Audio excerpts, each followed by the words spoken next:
Hey guys, I'm coming to y'all today to basically explain to you how to provide a effective psychic reading. Everyone can do it. But the first step is for the person who's doing the psychic reading. You as the psychic have to heal and transmute that trauma that you've went through in order to give somebody a reading. And it's not like you'll be complete ever. You'll never complete healing from trauma. But as long as you have worked on healing from trauma, and you're in continuation of that, you're in the clear. Now, understand that you literally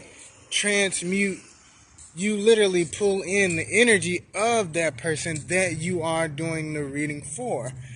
Case in point, that's why you have to understand when you're doing a reading, when that person asks you as the psychic reader a question, if your trauma is in the way of asking that person of giving that person the answer to that question, you can actually be giving them the answer to a question that you actually have, because there's a trauma that you have been through that you have not yet addressed.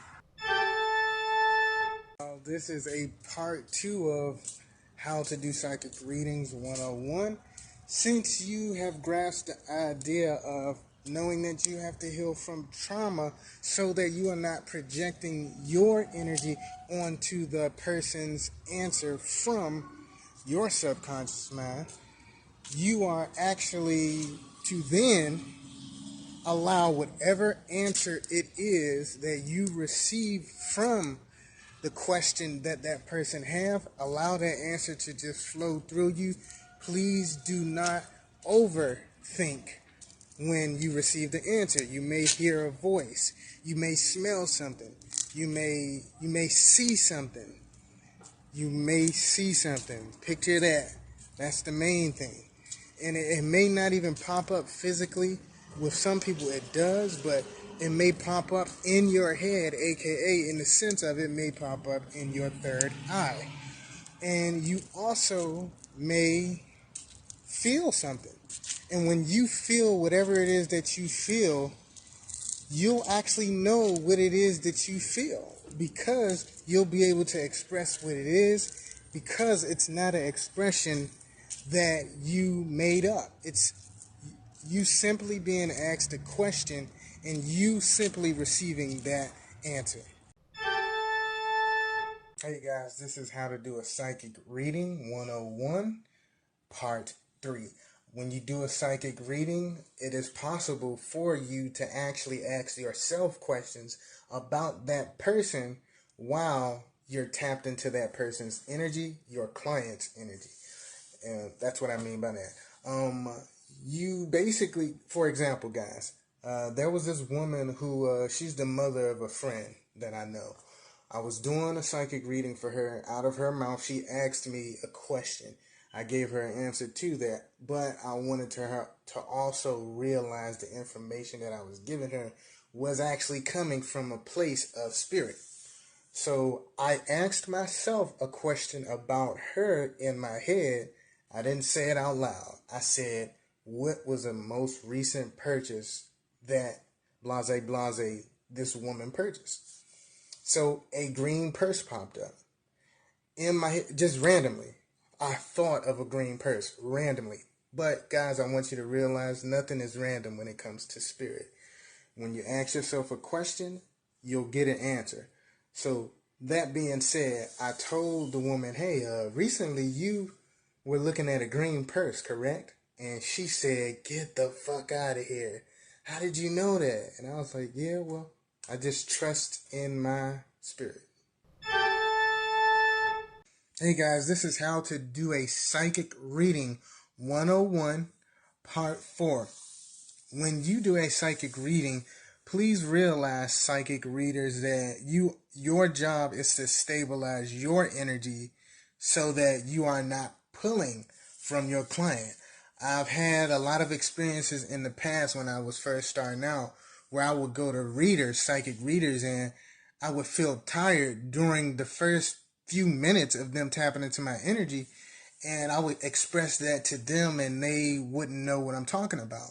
Now that I have more understanding as to what that is through research and my own experiences with these psychic readers myself, these people really, a lot of people don't know what it means to stabilize their energy and what causes things to actually, what causes the pulling during, when you do the psychic reading. And what causes the pulling is that when the client has a question, they are projecting a currency to the receiver. The receiver is the psychic reader. If the psychic reader has no stability within their energetic field, they will then pull to add on to their electromagnetic field, which is not good.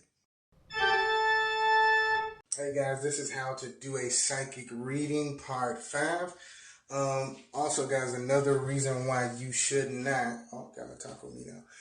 Also a reason why you should basically stabilize your energy, you being the psychic reader, is because you'll constantly pull from your client as they're projecting to you. Catch my drift. When a client comes to you, psychic reader, with a question, they are actually projecting energy. They are projecting a frequency to you. So it's up for you, the psychic reader, to receive that frequency so that you can then, project a frequency back to them. So catch my drift again. If they are projecting a frequency to you, which they're actually in the sense of using a masculine polarity, you cannot proper project a frequency back to them if you are unstable mentally, because it's all in the mental when you're doing a channel anyway, and it's all in the mental when you're channeling. When you're channeling, you are receiving. You're in a constant state of reception. So you cannot project a frequency to a client if you're not stable. You will then just come off as chaotic, therefore pulling from them, allowing them to feel drained. Yeah, I got a real good one for y'all today. I would like for people to understand that when you are receiving a reading from a person, throughout that reading, you will feel tingles throughout your body, and so will they, because your astral body is giving you information and signals of communication to your physical body, therefore causing a physical reaction of tingles. That being said, realize that if you are feeling tired during a reading, that's not a good thing. That is typically because that reader is actually asking themselves questions in their own head about you to extract information from you, your past, your present, or your future, therefore draining you, because during the reading there is supposed to be a steady flow of information being transferred and received.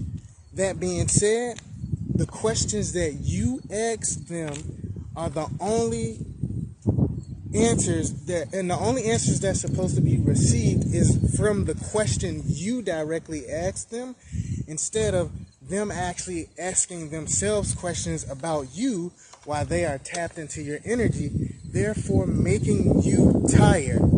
Just stop the bullshit before it even comes. Receiving a psychic reading part 2, I had to jump back in. When you are receiving this reading from this psychic, make sure that when you do notice yourself feeling tired during the process of this reading, just tell them this: can you stop pulling? When they ask, hey, what do you mean stop pulling? Can you stop extracting information that I did not ask you to provide answers for?